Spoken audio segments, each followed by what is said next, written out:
পোলাপানের মা হইলে কম বয়সে বিয়া দিলে, পোলাপানের মা হইলে সুন্দর চেহারা জায়গা খারাপ হয়ে। 18 বছর না হইলে মেয়ের বিয়া কেউ দিও না।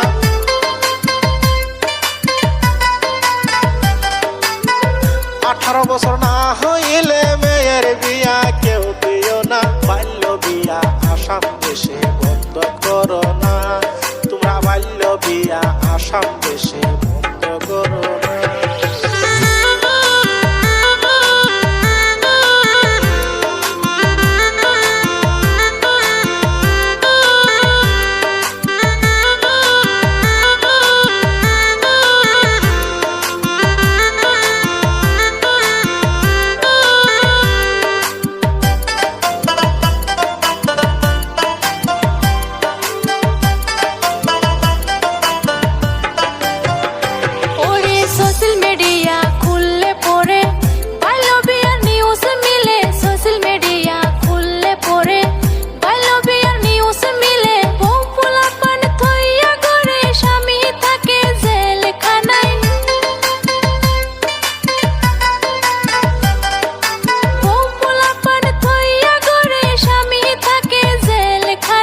আসাম দেশে বাল্য বিয়া কেউ করায়ও না, তোমরা বাল্য বিয়া আসাম